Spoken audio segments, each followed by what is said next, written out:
Assalamu alaikum and hello dear viewers. Looking into the history of European politics, that is a story of wars, disputes, conflicts and misunderstandings among the states. European powers, they became colonizers who colonized various states in African, Latin American and Asian continents. There was a rivalry of the great powers in the Europe. So the great power politics that remained in Europe for centuries.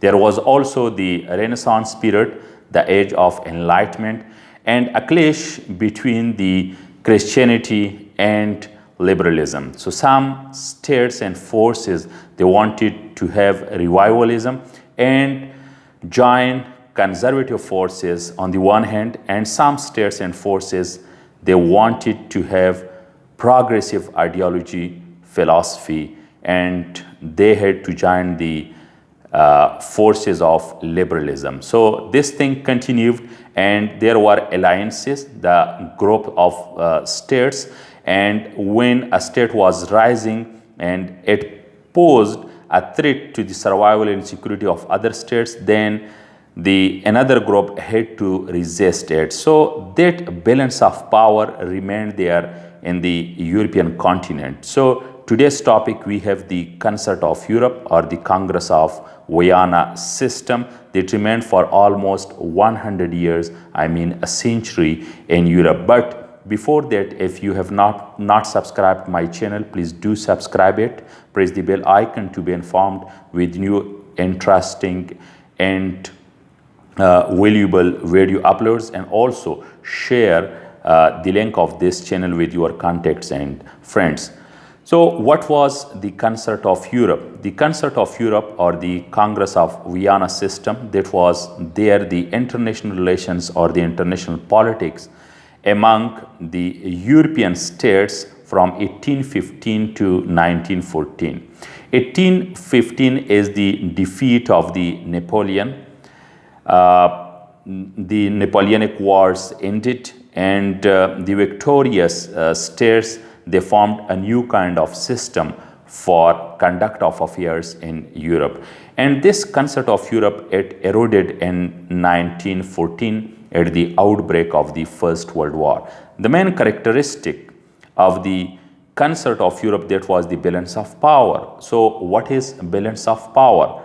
Balance of power, it is one of the main characteristics of the discipline of international relations, mainly if we talk in the terms and language of the realist school of thought. So the classical realism, new realism or structural realism, and the neoclassical realism, they talk about this balance of power and its various aspects, such as balance of terror and also balance of threat. So balance of power, when there is a state which is powerful, which is threatening, which is rising, and it poses a threat to the survival and security of another state, then a state either to have military build-up and to secure itself through its own means, I mean that we can call the internal balancing. And sometimes a state want to have alliance with other states, or even bilateral relationship with another powerful state, or even with weak state to strengthen itself against this rising or the threatening state. Then it is called the balance of power. So this Concert of Europe period from 1815 to 1914, it is one of the glaring examples of the balance of power system. The Concert of Europe, it has two phases. The first phase, that is from 1815 to the early 1860s, and this first phase of the Concert of Europe is called the Congress system or the Vienna system. There were 5 great powers in this first phase of the Concert of Europe, and these 5 powers, they founded the Concert of Europe: United Kingdom, the Tsarist Russia, France, and Prussia, and also Austria. These were the powers in the first phase of the Concert of Europe. With the revolutions in Europe in 1848, this phase it eroded, and there was a decline in this balance of power system in Europe, because those revolutions were spread over almost the entire European continent. Those revolutions mainly they rose voices for the freedom of speech, freedom of expression, and also for the liberty, equality. I mean, the progressive and the liberal forces, those who are dominating these revolutions. So they considered the concept of Europe system as a very much traditional, and it is maybe pro-Christian traditionalist approach. That's why they were opposing it. So with the advent and with the rise of outbreak of these revolutions in 1848, then the first phase of the concept of Europe that was ended. After that, then there was the unifications of Italy and also Germany. So with the rise of the German and Prussian Chancellor Otto von Bismarck, then there was another phase of the concept of Europe. So another phase of this concept of Europe, it is from the early 1880s to 1914, and it was mainly Otto von Bismarck who recreated this concept of Europe, or the balance of power system over there. It remained over there in the Europe when there was emergence of the two alliances, one that was called the Triple Alliance and another that was the Triple Entity. Entity, actually it is a French word, and it means understanding, agreement, or friendship. The Triple Alliance was comprised of Germany, Italy, and the Austro-Hungarian Empire.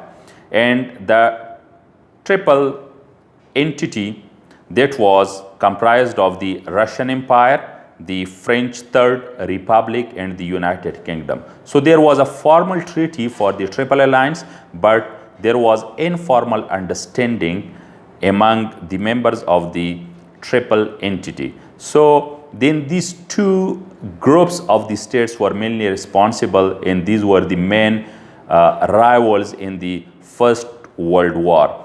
Experts, they say that it was mainly the decline of the balance of power system in the Europe. That was the decline of the concept of Europe, which remained there for almost a century, 100 years, that resulted into the widespread disturbance and violence in the Europe, especially in the former Yugoslavia, and that was the result of the outbreak of the First World War.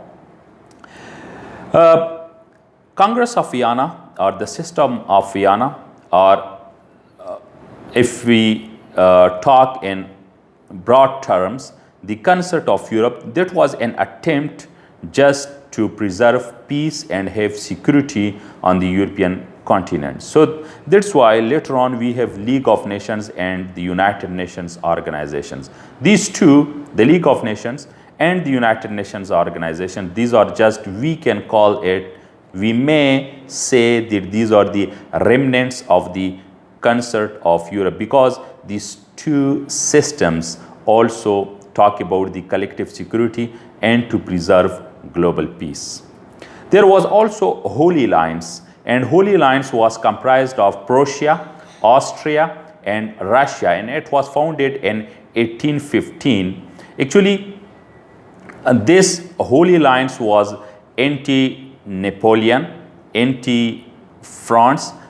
With the rise of Napoleon Bonaparte and with the rise of liberalism, with the starting of the French Revolutionary Wars, so states of Europe, the great powers, they felt threatened and they wanted traditionalism. That's why, to preserve the Christian social values and traditional monarchies, these three states of Prussia, Austria, and Russia, they formed this Holy Alliance in 1815. Later on, some other states of Europe also joined who were anti-Napoleonic in their nature. And after that, we have triple alliance, what I have already discussed, that was founded in 1882. So this concept of Europe, this is one of the main pillars of the European international politics.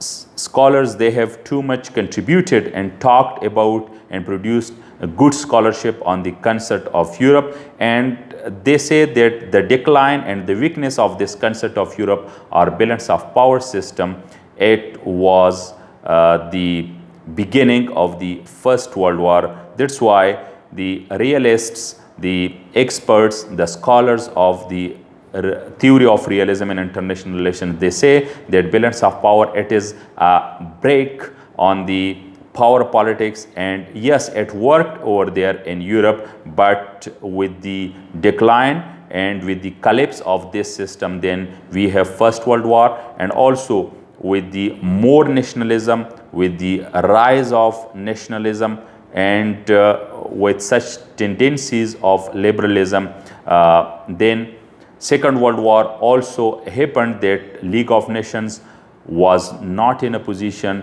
to prevent it. Dear viewers, hope you liked this video.